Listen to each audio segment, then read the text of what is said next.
있습니다. 오늘 잠들기 전 묵상한 구절은요. 예레미야 좀 길어요. 32장 16절부터 35절까지. 본문만 읽어도 시간이 꽤 되겠네요. 제가 읽고 전도사님, 그다음에 홍규혜연, 주희 이렇게 읽겠습니다. 내가 매매 증서를 네리야의 아들 바룩에게 건네준 후에 내가 여호와께 기도했습니다. 주 여호와여 보소서. 주께서 큰 능력과 펼친 팔로 하늘과 땅을 만드셨습니다. 주께는 너무 어려워서 못할 일은 없습니다. 주께서 수천 명에게 인애를 베푸시고 조상들의 죄악을 그들의 자손들의 품에 갚으십니다. 크고 능하신 하나님이여 주의 이름은 만군의 여호와십니다. 주의 뜻을 위대하시고 주의 일에 능력이 있으십니다. 주의 눈이 사람의 모든 길을 주목하시니 주께서는 모든 사람에게 각자 자기의 행동과 행위의 열매에 따라 갚아주십니다. 이집트 땅에서 그리고 오늘날까지 이스라엘과 모든 인류 가운데 주께서 표적과 기사를 행하시어 주의 이름을 오늘과 같이 되게 하셨습니다. 주께서 주의 백성 이스라엘을 표적과 기사로 강한 손과 펼친 팔로 큰 두려움으로 이집트 땅에서 이끌어내셨습니다. 그들의 조상들에게 주시겠다고 주께서 맹세하신 이 땅, 곧 젖과 꿀이 흐르는 땅을 주께서 그들에게 주셨습니다. 그리하여 그들이 와서 그 땅을 차지하게 됐습니다. 그러나 그들은 주의 목소리에 순종하지도 않고 주의 율법을 따르지도 않았습니다. 주께서 그들에게 행하라고 명령하셨던 모든 것 가운데 어떤 것도 그들이 행하지 않았습니다. 그리하여 주께서 이 모든 재앙을 그들에게 가져오셨습니다. 보소서 저 흙 언덕 쌓은 것을 그들이 이 성읍을 차지하려고 왔습니다.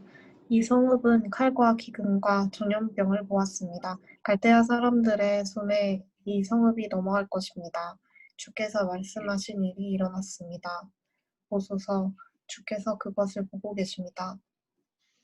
여호와여, 그런데 이 성읍이 갈대아 사람들 손에 주어졌는데도 주께서는 내게 은을 주고 그 밭을 사고 증인을 세우라고 말씀하십니다. 그때 여호와의 말씀이 예레미야에게 임했습니다. 보아라, 나는 모든 육체의 하나님 여호와다. 내게 너무 어려워서 못할 일이 있느냐? 그러므로 여호와가 이렇게 말한다. 내가 이 성읍을 갈대아 사람들과 바벨론 왕 느부갓네살의 손에 넘겨줄 것이다. 그가 이것을 취할 것이다. 이 성읍을 공격하는 갈대아 사람들이 이 성읍에 와서 불을 지를 것이다. 그들은 지붕에서 바알에게 분향하고 다른 신들에게 전제물을 부어 나를 화나게 했던 사람들의 집과 함께 이 성읍을 태워버릴 것이다. 이스라엘 자손과 유다 자손이 그들의 어린 시절부터 내 눈앞에서 악한 짓만 했다. 이스라엘 자손들은 그들의 손으로 만든 것으로 나를 화나게 했다. 여호와의 말이다. 건축한 그날부터 오늘까지 이 성읍이 내 노여움과 분노를 일으켰기 때문에 내가 이것을 내 눈앞에서 없애버릴 것이다. 이스라엘 자손과 유다 자손이 그들이 행한 모든 악으로 인해 나를 화나게 했다. 그들이나 그들의 왕들이나 그들의 관료들이나 그들의 제사장들과 그들의 예언자들이나 유다 사람들이나 예루살렘에 사는 사람들 다 그러했다. 그들이 내게 얼굴이 아니라 등을 돌렸다. 내가 그들을 거듭해서 가르쳤으나 그들이 훈계를 들으려 하지도 않았고 받아들이지도 않았다. 그들이 내 이름으로 불리는 집에 그들의 가증스러운 우상들을 세우고 그것을 더럽혔다. 그들은 흰놈의 아들 골짜기에 바알의 산당을 짓고는 자기 아들들과 딸들을 불 속으로 지나가게 해 몰렉에게 바쳤다. 이러한 일은 내가 명령하지도 않았고 내 마음에 떠오르지도 않았던 일인데 그들이 이 가증스러운 일을 해서 유다로 하여금 죄짓게 했다. 네. 네. 오늘도 이제 예레미야가 오늘은 이제 기도를 하는데요. 지금 이제 포로로 가게 된 상황에서 예레미야가 이제 이렇게 하나님의 성품과 하나님의 일하심이 어떠했는지를 그의 기도 속에 고백을 해요. 어떻게 하는가 봤더니 16절에 내가 여호와께 기도했습니다. 17절에 보니까 주께서 큰 능력과 펼친 팔로 하늘과 땅을 만드셨습니다. 주께서는 너무 어려워서 못할 일은 없습니다. 그의 기도의 첫 마디는 하나님의 능력을 찬양하는 거였어요. 하나님이 다 만드셨습니다. 하나님이 못하실 일은 없는 분입니다. 그러면서 18절에 보니까 주께서 수천 명에게 인애를 베푸시고 조상들의 죄악을 그들의 자손들의 품에 갚으십니다. 하나님의 그 정말 엄청난 사랑에 대해서 또 이야기하고 있죠. 그리고 세 번째로는 19절에 보니까 주께서는 모든 사람에게 각자 자기의 행동과 행위의 열매에 따라 갚아주십니다. 이 말씀은 아마도 하나님은 그 기준이 흔들리시는 분이 아닙니다라는 고백인 것 같아요. 저는 그렇게 읽었거든요.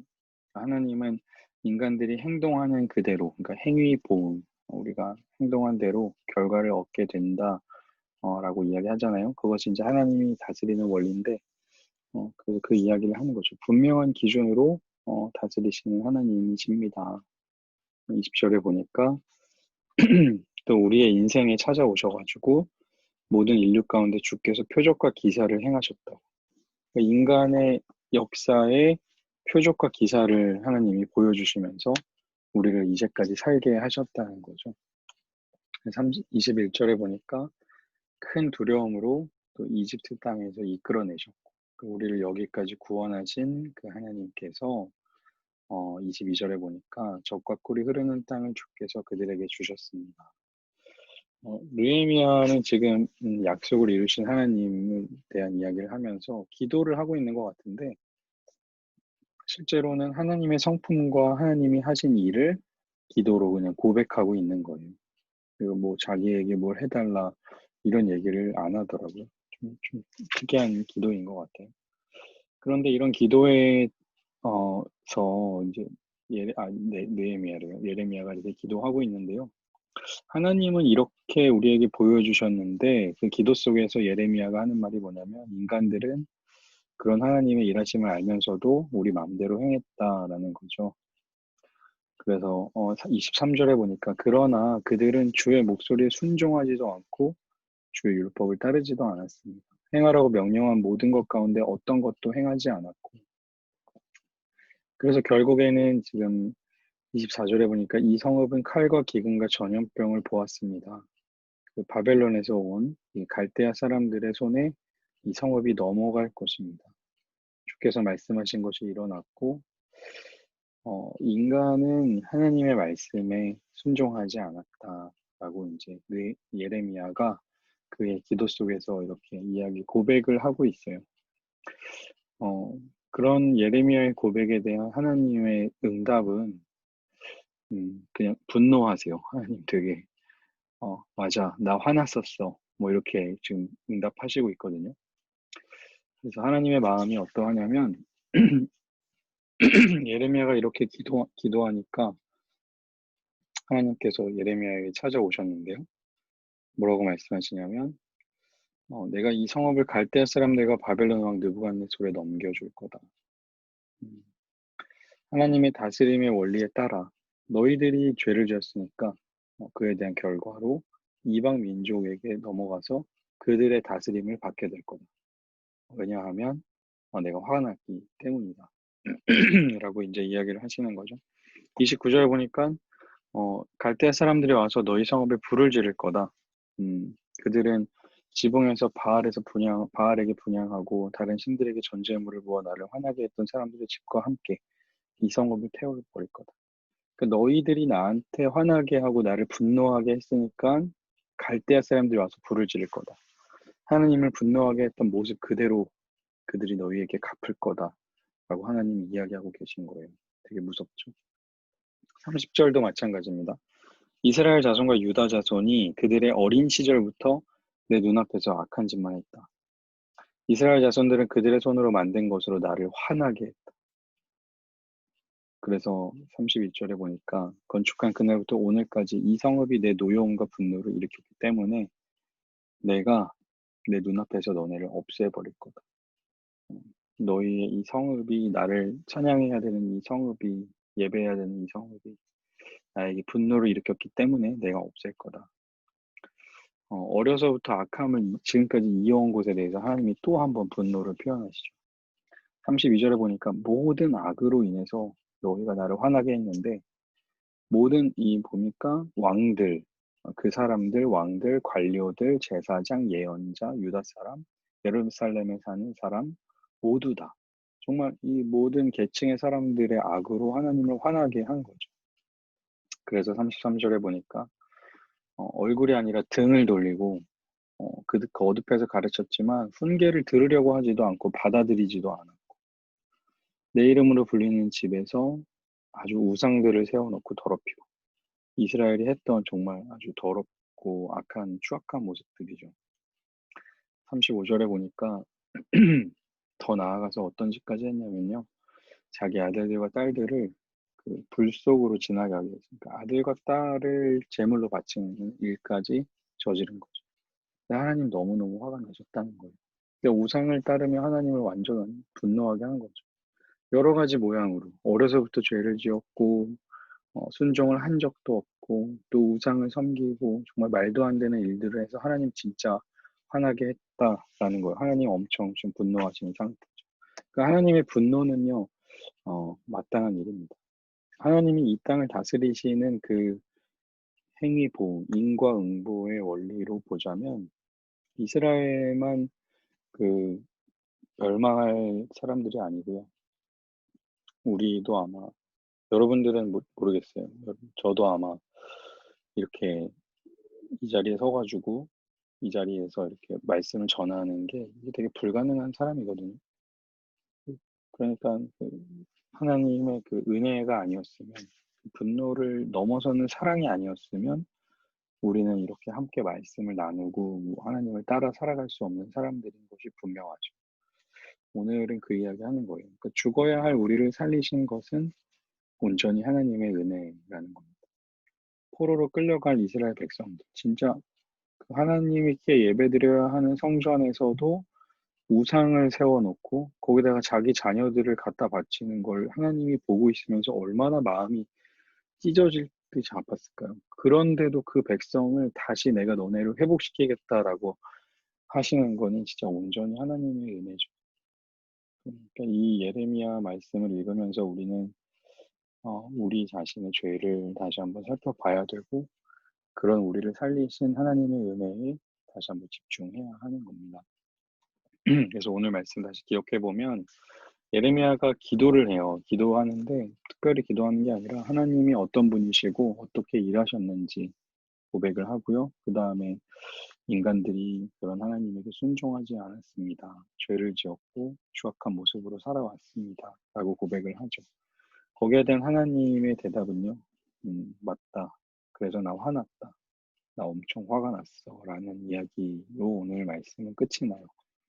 그러나 우리는 이 성경의 결론을 알고 있죠. 그들은 그로 인해서 벌을 받지만 하나님이 다시 회복시키셔서 다시 하나님의 자녀 삼으신, 그들의 마음 가운데 하나님의 율법을 심어주셔서 그렇게 하나님을 알 수 있게 하나님이 해주시겠다고 약속하시는 것. 그것이 진짜 하나님의 마음입니다. 하나님이 얼마나 분노하셨는지를 알아야 이게 얼마나 큰 사랑인지도 알게 되는 것 같아요. 부모가 되어야 어머니의 마음을 아는 것처럼 말이죠.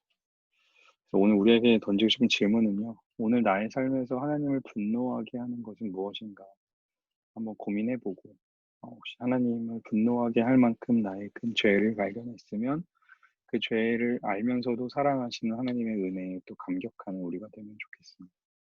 분노를 이기신 사랑, 오직 하나님만이 하실 수 있는 사랑이에요. 네, 그 사랑으로 살아가는 우리가 되기를 소망합니다. 기도하겠습니다.